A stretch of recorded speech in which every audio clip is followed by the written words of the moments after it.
Last week I announced that $200 million in funding will be used to accelerate the delivery of 400 affordable rentals by Māori housing providers in areas of high need. Housing need for Māori is well documented, and partnering with landowning entities to deliver affordable rentals is a win-win-win. Whānau, communities and the government.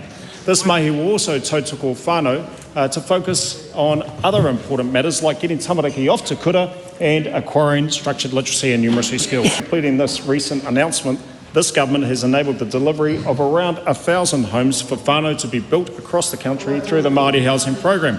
The delivery of these homes will complement the delivery of 1,500 social housing homes by community housing providers by the end of June 2027 and many kāinga ora homes by the end of June 2026 as announced in Budget 24. Supplementary, when and where will these homes be delivered? Te Māori te whare, these 1,000 homes are intended to be delivered by housing Māori providers by end June 2027. In terms of where, the developments are focused but not exclusive to high needs priority rohe against a backdrop of severe housing deprivation and acute shortage of quality affordable rental homes. Priority regions include Te Tai Tokerau, Te Tai Rāwhiti and the mighty Waikato. We know from the 2021 Housing Economic Survey that around half of Māori households spend more than 30% of their disposable income on housing costs, and more than a third spend more than 50%. Māori are overrepresented in the cohort of whānau struggling to get into warm, safe and affordable homes, and these Māori housing projects will go some way towards addressing that inequality of opportunity. This mahi sits within the Going for Housing Growth Renaissance, led by the indomitable Manu Pihopa, Minister Bishop, and the Manu Pūtea, Minister Willis. The Honourable Kieran McAnulty. Thank you, Mr Speaker. To the Associate Minister for Housing, does he stand by his statement that, quote, those people who have a genuine need for a short-term stay in temporary accommodation known as emergency housing have a pathway to do that, end quote? If so, what is his reaction to the finding in the Salvation Army's State of the Nation 2025 report that, quote, there are rising numbers of people who are homeless, end quote? A lot of whānau are doing it tough, and often because of the cost of living challenges and other health challenges that they face. But I acknowledge the Salvation Army and their very supportive mahi, particularly at Grandview Road in Hamilton West. I've not read their whole report, but note that it does report on the number of households in emergency housing being the lowest in 8 years and reducing over 80%. And we're proud of this reduction and the reduction of over 5,000 households on the social housing register.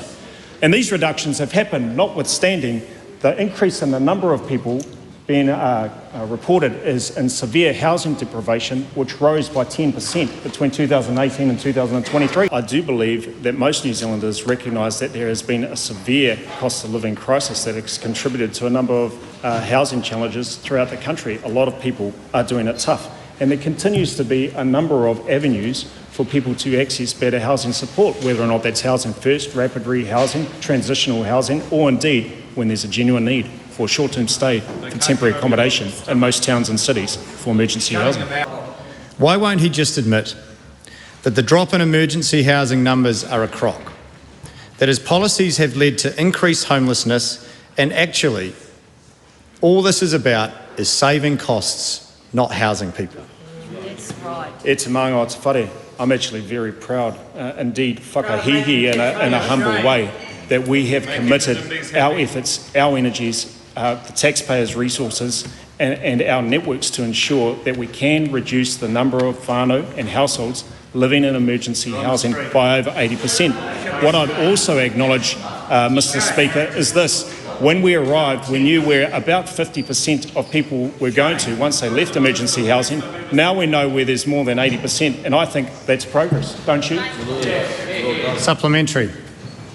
Why should New Zealanders take him seriously when he has broken his promise to build more houses than the previous Labor government, when Chris Bishop broke his promise to build enough houses to eliminate the housing waiting list, and when this pledge, signed by Nicola Willis, promised a net increase of 1,000 state homes in Auckland, but demonstrates that her word is worth nothing?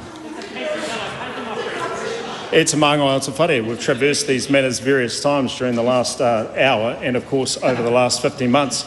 But what we do know is that we continue to be committed to facilitating the use of taxpayer funds to build houses through community housing providers, 1,500 by June 2027, Kāinga Order properties 26 and 50, 2,650 by June 26, and the numbers of Māori housing projects that we continue to facilitate using taxpayer funds. We're actually very proud of that. We're also very proud of the reduction in numbers of households in whānau living in dank, dark motels in far out places like Masterton.